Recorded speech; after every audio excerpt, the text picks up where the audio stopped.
High, আমি পায়েল দেবনাথ। আশা করি তোমরা সকলেই খুব ভালো আছো। আজকের ভিডিওটি সুদীপ্তাদিকে সাজানো নিয়ে, এবং আজকে আমি চলে এসেছিলাম ব্যারাকপুরে। অনেকের ধারণা যে আমি স্টুডিও ছাড়া অন্য জায়গার লোকেশানে বুকিং নিই না, সেটা কিন্তু একদমই ভুল। আমি অন্য জায়গার লোকেশানে বুকিং নিই, আমি এখনও নিই এবং পরবর্তীতেও নেব।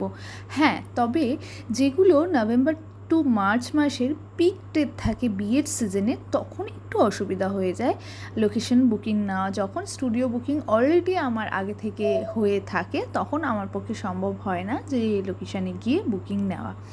বাদ বাকি আমি কিন্তু লোকেশন বুকিং নিই। আজকে তোমরা যাকে দেখছো সে হচ্ছে সুদীপ্তাদি। সুদীপ্তাদি আমাকে অনেক আগে থেকে চেনে, সেটা আমার ঠিক মনে ছিল না, বাট আমার গল্প শুনে খুব ভালো লাগলো। আমার বাবাকেও চেনেন, এবং সুদীপ্তাদি আমার দিদির স্কুলের জুনিয়র। তো এই নিয়ে কথা হচ্ছিল। আর আরেকটা কথা বলি, এই যে ব্যারাকপুরের, আমি এই নিয়ে 2 থেকে 3টে জায়গায় মেকওভারে গেছিলাম। সেখানে এত সুন্দর করে মিরর দেওয়া থাকে যে ভীষণ ভালো লাগে। এই যে সানা নেল শিখছে আমার কাছে, 2 দিনে এত সুন্দর নেল নিজের হাতে করে নিয়েছে। সুদীপ্তাদি চেয়েছিল একদম সিম্পল একটা ট্র্যাডিশনাল লুক, এবং সেই অনুযায়ী কিন্তু আমি সুদীপ্তাদিকে মেকওভার দিয়েছিলাম। সুদীপ্তাদি বুকিং করেছিল কিন্তু অন্য এক মেকআপ আর্টিস্টকে, নাম নিচ্ছি না। আর তার একটা খুব বাজে অভিজ্ঞতা আমার সাথে শেয়ার করছিল।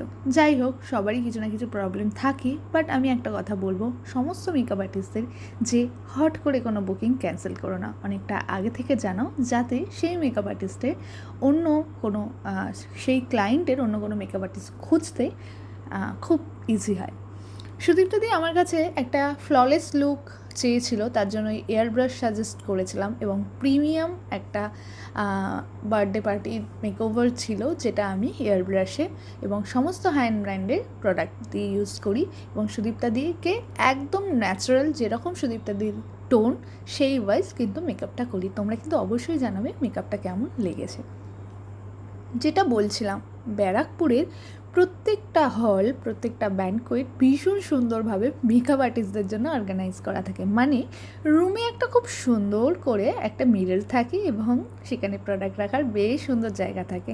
এটা আমি লক্ষ্য করেছি আমাদের আশেপাশে। আমি মূলত শ্রীরামপুর, রিষড়া, শেওড়াফুলি, বৈদ্যবাটি, হুগলির মধ্যেই বেশি কাজ করে থাকি, কলকাতার থেকেও। কিন্তু কলকাতাতেও যখন কাজ করেছি, এরকম সুন্দরভাবে ডেকোরেশন করা কিন্তু খুব কম থাকে।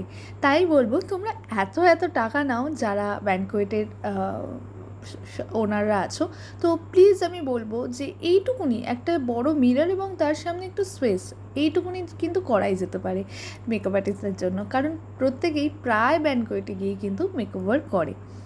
সুদীপ্তাদি চেয়েছিল যে আরও কিছু পরবে কিনা, বাট আমি বলেছিলাম না, বেশি পরো না, সব সময় না বেশি জুয়েলারি ভালো লাগে না। তাই জন্য সুদীপ্তাদিই আমার পছন্দের ওপর ছেড়েছিল, এবং সুদীপ্তাদিও ভীষণ হ্যাপি ছিল এই লুকটা পেয়ে। তোমরা জানিও কিন্তু তোমাদের কেমন লেগেছে। আর আমাদের নেক্সট ব্যাচ কিন্তু শুরু হবে আগস্ট মাস থেকে। অলরেডি সিট বুকিং স্টার্ট হয়ে গেছে। যারা চাইছো সুন্দরভাবে হালকা সাজে এই প্রফেশনে আসতে, তারা কিন্তু আমায় বুক করতে পারো। দেখা হচ্ছে নেক্সট ভিডিওতে।